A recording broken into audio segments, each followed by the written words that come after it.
شروع کروں؟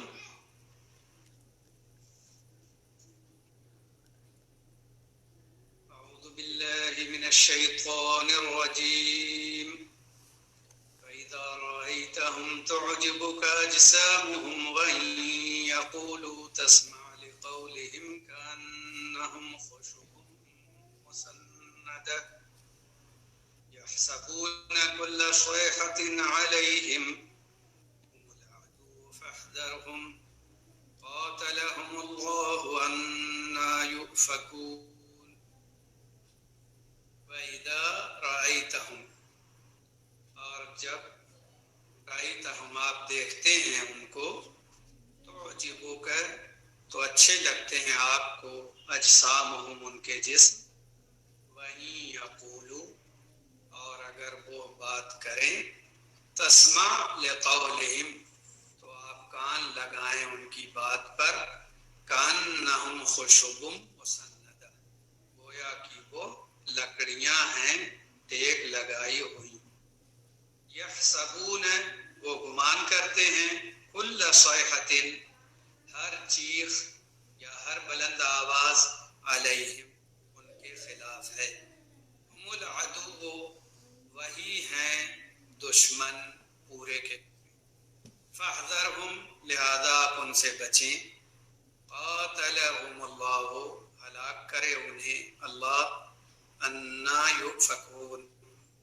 کہاں یہ پھیرے جاتے ہیں۔ یہ سورہ منافقون ہے اور منافقوں کا بیان اس سورہ میں چل رہا ہے۔ شروع سورہ ہی میں اللہ تعالیٰ نے یہ بتا دیا تھا کہ منافقین جھوٹے ہیں، جھوٹی گواہی دیتے ہیں، جھوٹی بات کرتے ہیں اور قسمیں کھاتے ہیں جھوٹی، یہ سب ان کے کرتوت ہیں۔ اللہ تعالیٰ نے اس آیت میں ذکر کیا کہ یہ لوگ دیکھنے میں حسین و خوبصورت ہیں اور بڑے چرب زبان ہیں، ان کی زبان میں فصاحت و بلاغت ہے، جس کی وجہ سے باتیں ایسی اچھی اور پیاری کرتے ہیں کہ آپ سنتے رہ جائیں، اور یہ خود ایسے حسین و خوبصورت ہیں کہ آپ دیکھتے رہ جائیں۔ لیکن اللہ نے کہا کہ ان کے جسم خوبصورت ہیں، ان کی باتیں پیاری پیاری ہیں، دل کو موہ لینے والی، لیکن ان کی مثال ٹیک لگائی جانے والی لکڑیوں جیسی ہے۔ تفسیر میں لکھا ہے کہ یہ لوگ اللہ کے نبی صلی اللہ علیہ وسلم کی مجلسوں میں حاضر ہوتے تو ایک طرف دیوار سے ٹیک لگا کر بیٹھ جاتے اور توجہ نہ دیتے باتوں پہ، نہ غور کرتے۔ نبی صلی اللہ علیہ وسلم کی باتیں ان کی سمجھ میں نہ آتی اور یہ اس پر غور نہ کرتے، جیسے آتے ویسے ہی چلے جاتے، کچھ سمجھنے کی انہیں ضرورت محسوس نہ ہوتی۔ تو اللہ تعالیٰ نے ذکر کیا کہ یہ ٹیک لگائی جانے والی لکڑی کی مانند ہے، لکڑیاں کچھ نہیں سمجھ سکتی، آپ ان کے سامنے چاہے جتنی تقریر کر لیں اور جتنا انہیں سمجھا دیں، یہ بے جان ہیں، یہ نہیں جانتی اور نہیں سمجھتی۔ لیکن جب گھروں میں اور مجلسوں میں یہ لکڑیاں لگا دی جاتی ہیں یا یہ مسند لگا دی جاتی ہے اور یہ ٹیک کی لکڑیاں لگا دی جاتی ہیں تو مجلس آراستہ اور خوبصورت ہو جاتی ہے، تو دیکھنے میں تو بھلی معلوم ہوتی، لیکن بات ان کی سمجھ میں نہیں آتی۔ یہی حال منافقین کا ہے کہ یہ جسم کے لحاظ سے، شکل و صورت کے لحاظ سے خوبصورت ہیں اور باتیں بھی اچھی کرتے ہیں کہ آپ سنتے رہ جائیں، مگر ان کا معاملہ یہ ہے کہ یہ اللہ اور اللہ کے رسول صلی اللہ علیہ وسلم کی باتوں پر غور نہیں کرتے، اور انہیں سمجھنے کی کوشش نہیں کرتے تو پوری مجلس ختم ہو جاتی ہے اور ان کو کوئی بات نہیں سمجھ میں آتی. یہ جیسے آتے ہیں ویسے ہی دامن جھاڑ کر چلے جاتے ہیں. تو ان کا معاملہ اسی ٹیک لگائی جانے والی لکڑی جیسا ہے کہ وہ لگی ہوئی ہے، دیکھنے میں خوبصورت تو لگتی ہے اور لوگ اس سے ٹیک بھی لگاتے ہیں، اس کے قریب بھی جاتے ہیں، مگر وہ کوئی فائدہ حاصل نہیں کرتی. منافقین بھی ایسے ہی ہیں. تو اللہ پاک نے کہا یحسبون کل صیحۃ علیہ، وہ گمان کرتے ہیں کہ ہر بلند آواز ان کے خلاف ہے، کیونکہ یہ باتیں ہی صرف کرتے ہیں، دل سے ایمان نہیں رکھتے، جس کی وجہ سے ایمان نہ ہونے کی وجہ سے ان کے اندر بزدلی ہے، کیونکہ شجاعت ایمان کا حصہ ہے. تو یہ ایمان سے عاری اور خالی ہیں، جس کی وجہ سے ان کے اندر بزدلی ہے. دوسری بات یہ کہ ان کے اعمال اتنے برے ہیں کہ یہ ڈرتے رہتے ہیں کہ کب ان کی پکڑ نہ ہو جائے اور ان کو سزا نہ سنا دی جائے. تو جیسے ہی کوئی پتا کھڑکتا ہے ان کے دل دھڑکنا شروع ہو جاتے ہیں. جیسے ہی کوئی بات ہوئی، جیسے کوئی آواز سنائی دی، ان کو خطرہ لاحق ہوتا ہے کہ کہیں ان کی کوئی حرکت پر سرزنش نہ ہو جائے ان کی اور ان کو سزا نہ مل جائے، جس کی وجہ سے وہ ڈرتے رہتے ہیں فلاں حرکت نہ پکڑی جائے، فلاں گناہ پر انہیں سزا نہ ہو جائے. اس وجہ سے یہ خائف رہتے ہیں. اللہ پاک نے کہا یہ دشمن ہے، یعنی یہ حقیقی دشمن ہے، پورے دشمن ہے. کس طرح؟ کیونکہ یہ آستین کے سانپ ہیں. یہ مسلمانوں کے بیچ میں رہتے ہیں، ان کے سارے راز جانتے ہیں، ساری باتوں سے واقف رہتے ہیں، اور پھر دشمنوں کو مسلمانوں کے راز بتاتے ہیں اور ان کو بھی آگاہ کرتے رہتے ہیں، جس کی وجہ سے سب سے زیادہ یہ لوگ مسلمانوں کے لیے خطرہ ہے.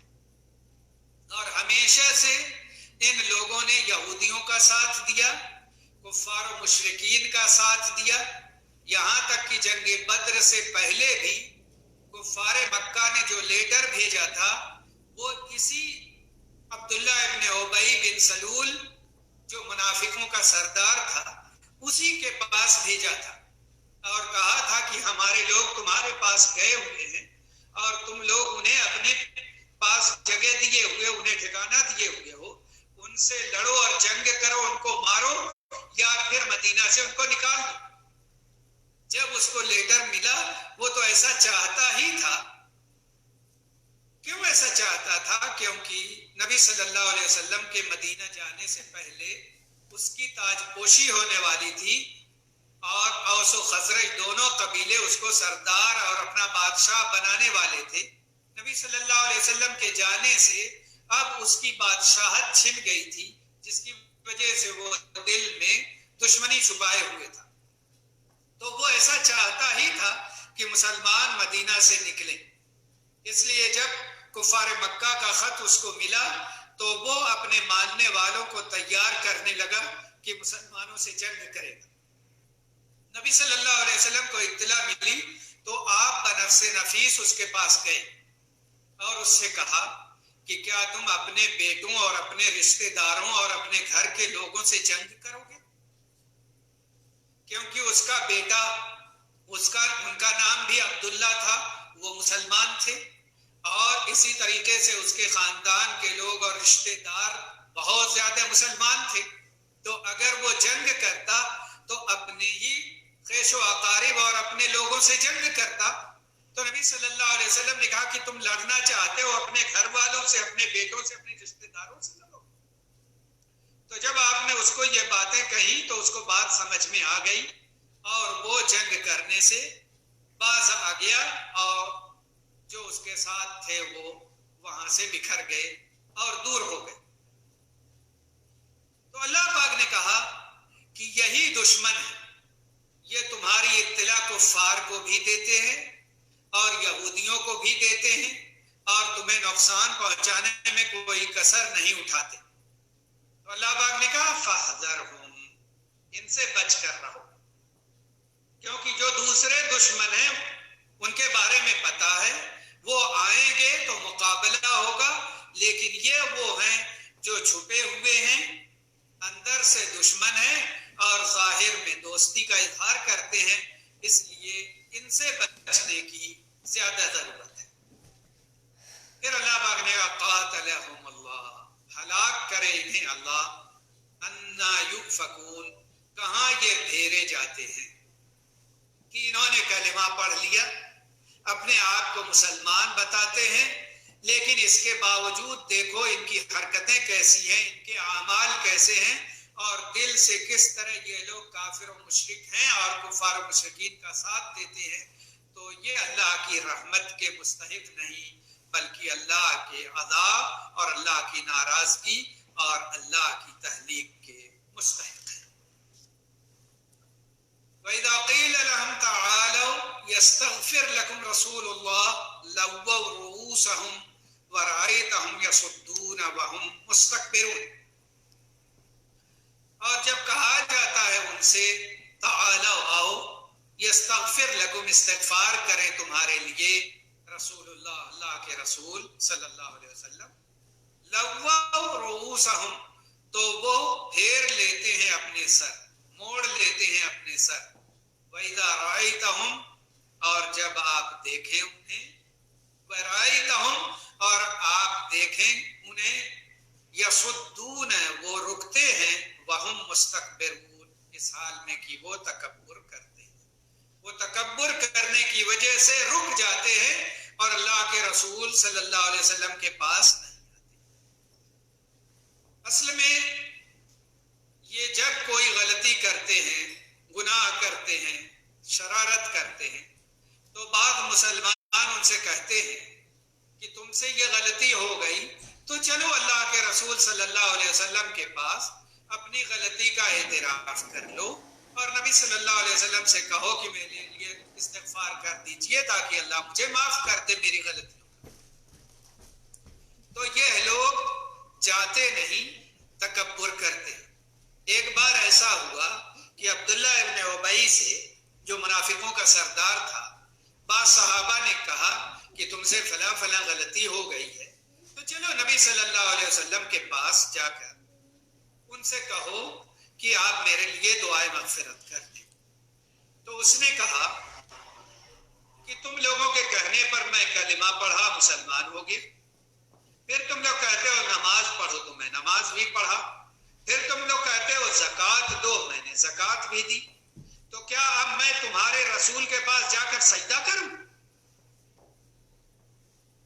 یہ بات اس نے کہی تو صحابہ سمجھ گئے کہ اس کی حرکت اور اس کے ارادے کیا ہیں. تو اللہ تعالی نے اس کے تعلق سے یہ آیات نازل کی اور اس میں بتایا کہ یہ ایسے اور ایسے ہیں، استغفار نہیں کرنا چاہتے اور نہ ہی رسول اللہ صلی اللہ علیہ وسلم کے پاس آنا چاہتے ہیں، بلکہ منہ پھیر لیتے ہیں تکبر کی وجہ سے،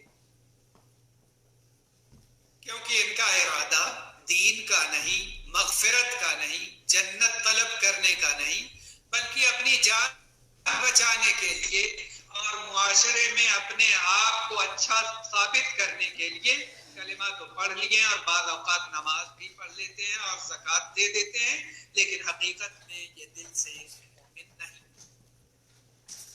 اللہ پاک نے کہا سواء علیہم استغفرت لهم ام لم تستغفر لهم لن یغفر اللہ لهم ان اللہ لا یهدی القوم الفاسقین.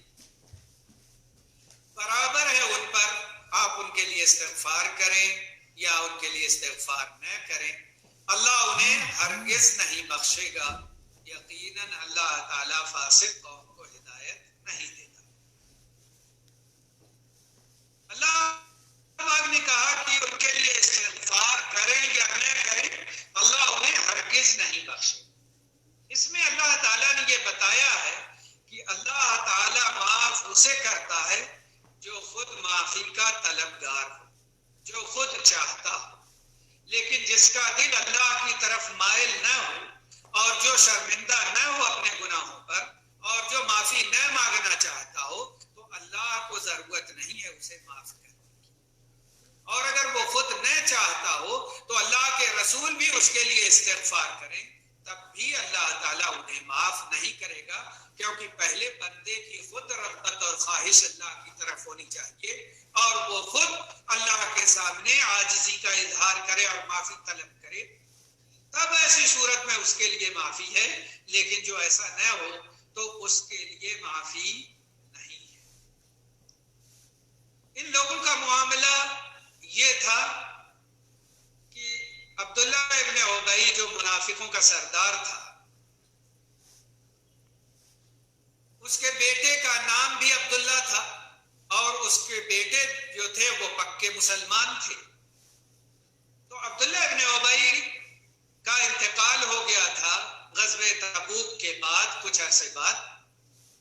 تو عبداللہ ابن ابی کے بیٹے تھے، وہ آئے نبی صلی اللہ علیہ وسلم کے پاس اور آپ سے کہا کہ آپ اپنی قمیص دے دیں تاکہ میں اپنے والد کو پہنا دوں، ہو سکتا ہے اس کی برکت سے اس کے لیے کچھ آسانی ہو جائے، اور آپ اس کی نماز جنازہ بھی پڑھا دیں۔ اللہ کے نبی صلی اللہ علیہ وسلم نے اپنی قمیص دے دی اسے اور پھر نماز جنازہ بھی پڑھانے کے لیے کھڑے ہو گئے۔ عمر رضی اللہ عنہ نے منع کیا اور کہا کہ یہ منافق ہے، منافقوں کا سردار ہے، اور پھر بھی آپ اس کی نماز جنازہ پڑھانا چاہتے ہیں۔ اور اللہ نے کہا استغفر لهم ام لم تستغفر لهم، آپ ان کے لیے مغفرت طلب کریں یا نہ کریں، اللہ ہرگز انہیں معاف نہیں کرے گا۔ اور دوسری روایت آیت میں ہے ان تستغفر لهم 70 مرہ فلن یغفر اللہ لهم، اگر آپ 70 بار بھی ان کے لیے استغفار کریں گے تو اللہ انہیں معاف نہیں کرے گا۔ تو اللہ کے نبی صلی اللہ علیہ وسلم نے فرمایا کہ اللہ نے 70 بار کہا ہے تو میں 70 بار سے زیادہ اس کے لیے استغفار کرتا ہوں تاکہ اللہ اسے معاف کرے۔ لیکن 70 کا عدد تو دراصل بڑی تعداد بیان کرنے کے لیے تھا، مقصد اس سے یہی تھا کہ اللہ ہرگز ایسے لوگوں کو معاف نہیں کرے گا جو کفر یا نفاق پر مرے۔ تو جب عبداللہ ابن ابی کی وفات ہو گئی ہے اور وہ مر گیا اور وہ نفاق پر مرا ہے، تو پھر آپ کو اس کی نماز جنازہ پڑھنے اور دعائے مغفرت کرنے اور دعائے رحمت کرنے کی ضرورت نہیں ہے۔ اللہ تعالی اسے ہرگز معاف نہیں کرے گا۔ وَلَا تُصَلِّ عَلَىٰ أَحَدٍ مِّنْهُمْ مَاتَ أَبَدًا وَلَا تَقُمْ عَلَىٰ قَبْرِهِ، کہ جو ان منافقین میں سے مرا ہو کوئی تو اس کی نماز جنازہ بھی نہ پڑھے کبھی بھی، اور نہ ہی اس کے لیے دعا کرے، نہ اس کی قبر پر کھڑے ہو دعا کرے۔ تو اللہ نے منع کر دیا کہ نماز جنازہ بھی پڑھنے کی ضرورت نہیں ہے اور نہ ہی ان کے لیے دعائے مغفرت کرنے کی ضرورت ہے۔ اللہ تعالیٰ نے سختی کے ساتھ منع فرما دیا کہ ایسا کرنے کی ضرورت نہیں۔ تو اللہ تعالیٰ نے اس آیت میں وضاحت کر دی کہ یہ منافقین وہ ہیں جو دعائے استغفار کا حق نہیں رکھتے، اس لیے ان کے لیے مغفرت طلب مت کرو۔ رسول بھی مغفرت طلب کریں گے تو اللہ تعالیٰ اسے معاف نہیں کرے گا۔ روایات میں ہے کہ عمر رضی اللہ عنہ اسی لیے جب کسی کی نماز جنازہ ہوتی تو وہ دیکھتے تھے کہ حذیفہ رضی اللہ عنہ نماز جنازہ میں موجود ہیں یا نہیں۔ اگر دیکھتے کہ وہ موجود ہیں تو عمر رضی اللہ عنہ بھی نماز جنازہ پڑھتے، اور اگر دیکھتے کہ وہ موجود نہیں ہیں تو یہ بھی نہیں پڑھتے۔ کیوں ایسا کرتے تھے؟ کیونکہ حذیفہ رضی اللہ عنہ کو نبی صلی اللہ علیہ وسلم نے منافقوں کے نام بتائے تھے کہ فلاں فلاں فلاں منافق ہے، تو ان کو پتا تھا، لیکن وہ رازدار تھے اور وہ کسی کو دوسرے کو نہیں بتائے ہوئے تھے، تو وہ جانتے تھے۔ تو جو منافق ہوتے تھے ان کی نماز جنازہ وہ نہیں پڑھتے تھے، تو اس وجہ سے عمر رضی اللہ عنہ ان کو دیکھتے تھے کہ وہ نماز جنازہ میں شریک ہیں یا نہیں. اگر وہ رہتے تو عمر رضی اللہ عنہ بھی پڑھ لیتے، اور اگر وہ نہیں رہتے تو وہ بھی نہیں پڑھتے تھے. هم الذين يقولون لا تنفقوا على من عند رسول الله حتى ينفضوا ولله خزائن السماوات والارض ولكن المنافقين لا يفقهون. یہ وہ لوگ ہیں جو کہتے ہیں کہ تم نہ خرچ کرو ان پر جو رسول اللہ کے پاس ہیں، حتی ینفضوا، یہاں تک کہ وہ منتشر ہو جائے. وَلِلَّهِ خَزَائِنُ السَّمَاوَاتِ وَالْأَرْضِ، اور اللہ ہی کے لیے ہیں خزانے آسمانوں اور زمین کے. وَلَكِنَّ الْمُنَافِقِينَ لَا يَفْقَهُونَ، لیکن منافقین نہیں سمجھتے. اللہ پاک نے کہا کہ یہ لوگ ایسی ایسی باتیں کرتے ہیں. یہ لوگ کیا کہتے ہیں کہ جو رسول اللہ صلی اللہ علیہ وسلم کے پاس موجود ہیں ان پر تم خرچ مت کر.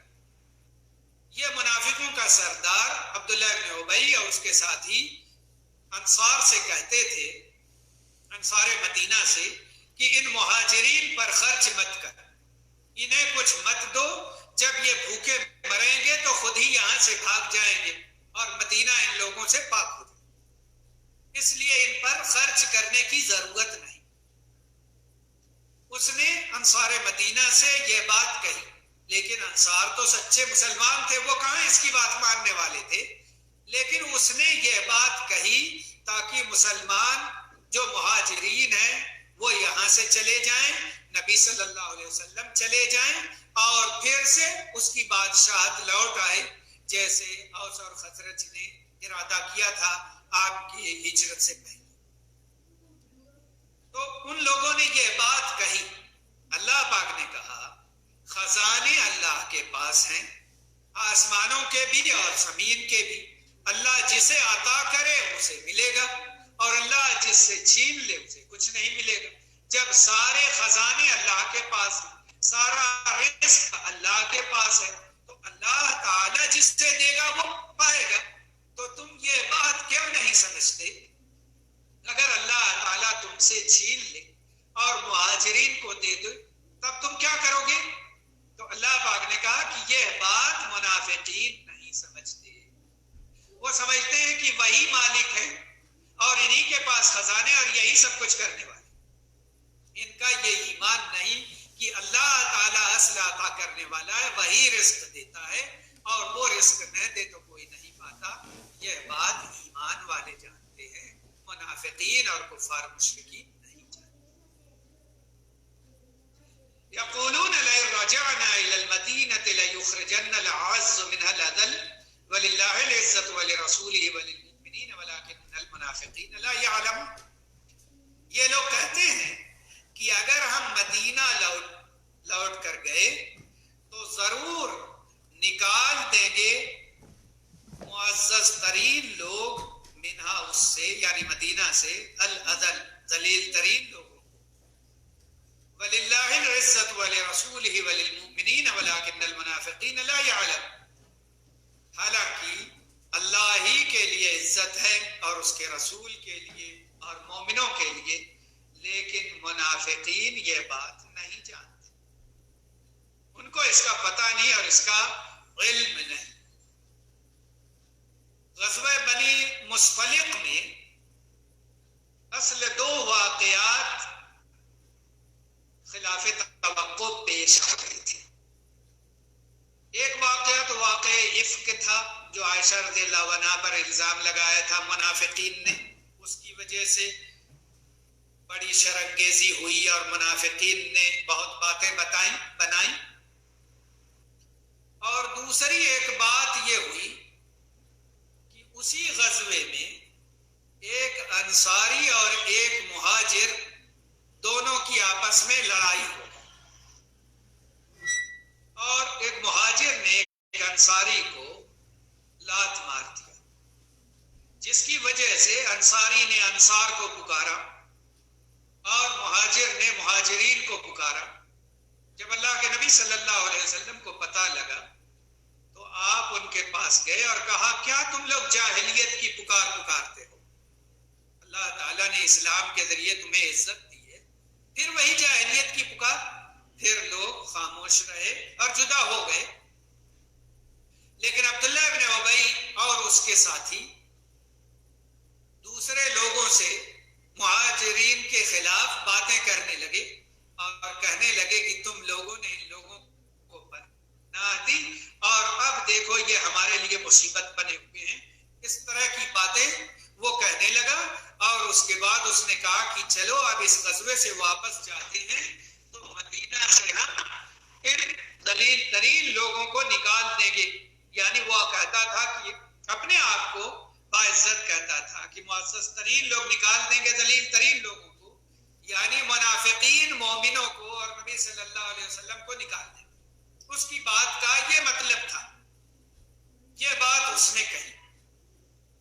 جب مدینہ پہنچے تو مدینہ کے باہر دروازے پر عبداللہ ابن ابی منافق کے بیٹے عبداللہ رضی اللہ عنہ تلوار لے کر کھڑے ہو گئے۔ جب عبداللہ ابن ابی منافق ان کے باپ آئے تو انہوں نے کہا کہ تم کو اجازت نہیں دوں گا مدینے میں داخل ہونے کی، تم کہتے ہو کہ عزت دار لوگ ذلیل ترین لوگوں کو مدینے سے نکال دیں گے، تو رسول اللہ صلی اللہ علیہ وسلم اور ایمان والے عزت دار ہیں اور تم اور تمہارے ساتھی ذلیل ترین لوگ ہیں، تم کو مدینے میں جانے کی میں اجازت نہیں دوں گا یہاں تک کہ تمہارا سر قلم کر۔ روکے رہے، اپنے باپ کو اندر داخل نہیں ہونے دیا۔ جب رسول اللہ صلی اللہ علیہ وسلم پہنچے، انہوں نے کہا کہ اس نے ایسی ایسی بات کہی ہے اور یہ ذلیل ترین ہے، اس لیے اس کو مدینہ میں نہیں داخل ہونے دوں۔ لیکن نبی صلی اللہ علیہ وسلم نے نرمی کی اور کہا کہ اجازت دے دو، ورنہ لوگ کہیں گے کہ محمد صلی اللہ علیہ وسلم اور ان کے ساتھی اپنے ساتھیوں ہی کو مارتے اور قتل کرتے۔ تو آپ کی اجازت دینے سے عبداللہ ابن ابی کو ان کے بیٹے نے اجازت دے دی داخل ہونے کی، اور اس کو اور اس کے ساتھیوں کو پتہ چل گیا کہ عزت والے کون لوگ ہیں اور ذلیل ترین کون۔ عزت دار اللہ کے رسول اور ایمان والے بنے اور ذلیل ترین یہ منافقین۔ یا ایھا الذین آمنوا لا تلھکم اموالکم ولا اولادکم عن ذکر اللہ ومن یفعل ذلک فاولئک هم الخاسرون۔ اے وہ لوگ جو ایمان لائے ہو، نہ غافل کر دے تمہیں تمہارے مال اور تمہاری اولاد اللہ کے ذکر سے۔ ومن یفعل ذلک، اور جو کرے اس کام کو، فاولئک هم الخاسرون، تو یہی لوگ ہیں خسارہ پانے والے۔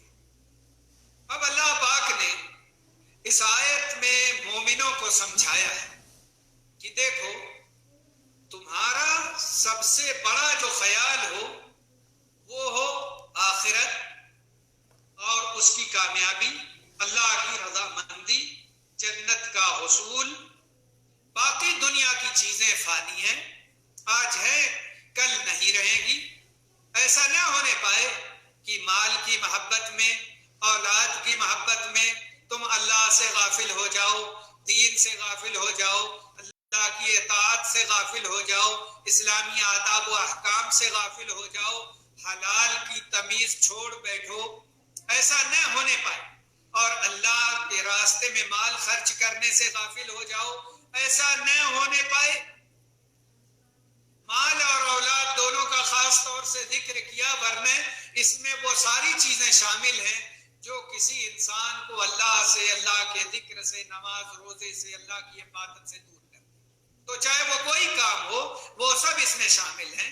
مال اور اولاد اس لیے کہ یہ دو چیزیں ایسی ہیں جن سے تعلق ایک انسان کا زیادہ ہوتا ہے۔ مال کی محبت بھی زیادہ ہوتی ہے اور اولاد کی محبت بھی بڑھی ہوئی ہوتی ہے۔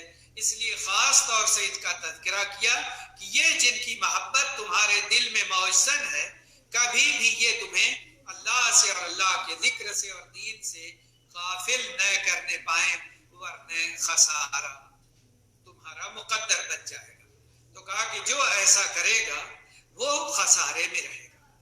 معاملہ یہ ہے کہ مال کی محبت میں، اور اولاد کی محبت میں انسان کبھی اپنے مال کی زکوٰۃ نہیں دیتا، کبھی صدقات و خیرات نہیں کرتا، اور بخیلی کرتا ہے کہ میرے یہ کام ہے اور وہ کام ہے اور میرے اولاد کے لیے یہ کرنا ہے اور اس کے لیے یہ کرنا ہے اور تجارت کے لیے یہ کرنا ہے اور پیسے یہاں لگانے ہیں، اور اللہ کے راستے میں خرچ نہیں کرتا، جس کی وجہ سے ہوتا یہ ہے کہ وہ بخیلی ہی کی حالت میں زندگی گزار دیتا ہے اور پیسے خرچ نہیں کر پاتا۔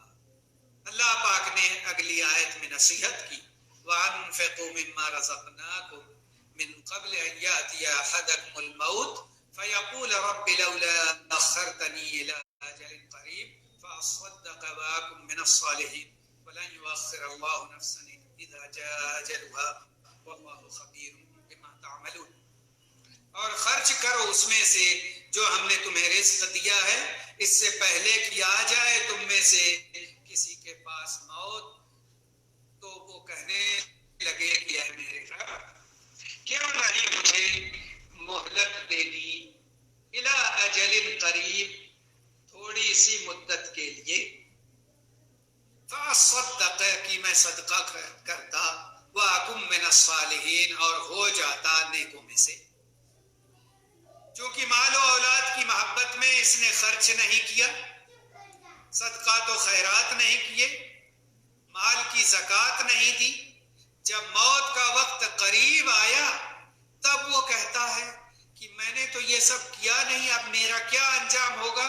تو کہتا ہے اتنا اس کو دے دو، اتنا اس کو دے دو، اتنا اس کو دے دو، اور مر جاتی ہے، اور جو اولاد ہیں اور جو گھر کے لوگ ہیں وہ اصل مال کے وارث ہوتے ہیں، اب ان کی ملکیت ہوتی، چاہے تو دیں چاہے تو نہ دیں۔ تو موت کے وقت اس کو یہ بات سمجھ میں آتی ہے اور اس سے پہلے سمجھ میں نہیں آتی۔ تو علماء کہتے ہیں کہ اس آیت میں یہ درس ہے کہ ایک انسان اپنی زندگی میں اللہ کے راستے میں خرچ کرے، جو کچھ اسے خرچ کرنا ہے، موت کے وقت تو پھر وہ وارثوں کا سب کچھ ہو جاتا ہے، اس لیے اس وقت افسوس کرنے کا کوئی فائدہ نہیں ہوگا۔ اور پھر وصیت بھی کرو گے تو کتنی کرو گے اور کس قدر، اور پتہ نہیں وہ وصیت نافذ بھی ہوگی یا نہیں ہوگی۔ تو اللہ پاک نے اس آیت میں سمجھایا ہے کہ موت کا وقت اللہ کے ہاں مقرر ہے اور تم میں سے کوئی نہیں جانتا۔ موت اچانک آ جائے اور تم کچھ نہ کر سکو، لہذا وقت پر زکوٰۃ نکالو، وقت پر صدقات و خیرات کر دو، اور وقت پر نیکیاں کر لو، وقت پر حج اگر فرض ہو گیا ہے تو حج کر لو۔ ایسا نہ ہو موت آ جائے اور تمہارے ذمہ حج باقی ہے، تمہارے ذمہ زکوٰۃ باقی ہے، تمہارے ذمہ دوسروں کے حقوق باقی ہیں، تو دیر مت کرو۔ اس آیت میں یہ تعلیم ہے کہ جو چیز تمہارے اوپر لازم ہو گئی وہ فوراً ادا کرو، تاخیر کرنا جائز نہیں۔ علماء نے استدلال کیا ہے اس آیت سے، کیونکہ موت کوئی نہیں جانتا سوائے اللہ کے۔ وَلَن يُؤَخِّرَ اللَّهُ نَفْسًا إِذَا جَاءَ أَجَلُهَا وَاللَّهُ خَبِيرٌ بِمَا تَعْمَلُونَ، اور ہرگز مؤخر نہیں کرے گا اللہ تعالی، یعنی ڈھیل نہیں دے گا کسی نفس کو، اذا جاء اجلها، جب آ جائے گی اس کی اجل، اس کی موت کا وقت، جب آ جائے گا اس کی موت کا وقت، اور اللہ باخبر ہے اس سے جو تم عمل کرتے ہو۔ کہ موت کا وقت آ جائے گا تو تم کہو گے مجھے تھوڑی اور فرصت مل جاتی تو میں یہ کرتا، میں یہ کرتا، مگر آپ کو میں بتاؤں حقیقت یہ ہے کہ جس کی زندگی جن اعمال پر گزرتی ہے اخیر تک وہ اسی عمل پر رہتا ہے، اگر اس کو مہلت بھی دی جائے تو پھر وہ اسی روش کو اختیار کرتا ہے۔ جو انسان اپنی زندگی میں نیکی، بھلائی اور خیر کے کام میں پیش رہتا ہے، وہ اخیر میں بھی اس کو ان اعمال کی توفیق مل جاتی ہے، لیکن جو ان اعمال سے دور ہوتا ہے اخیر میں وہ اگر پچھتائے اور اسے موقع بھی مل جائے تو وہ ان نیکیوں کی توفیق نہیں پاتا۔ اس لیے ایک انسان اس وقت کا انتظار نہ کرے بلکہ فوراً جو کچھ بھی اس سے ہو سکے اللہ کے راستے میں خرچ کر لے اور آخرت کے لیے ذخیرہ بنا لے۔ اللہ ہم سب کو توفیق دے۔ وصلی اللہ وسلم علی نبینا محمد وعلی آلہ وسلم۔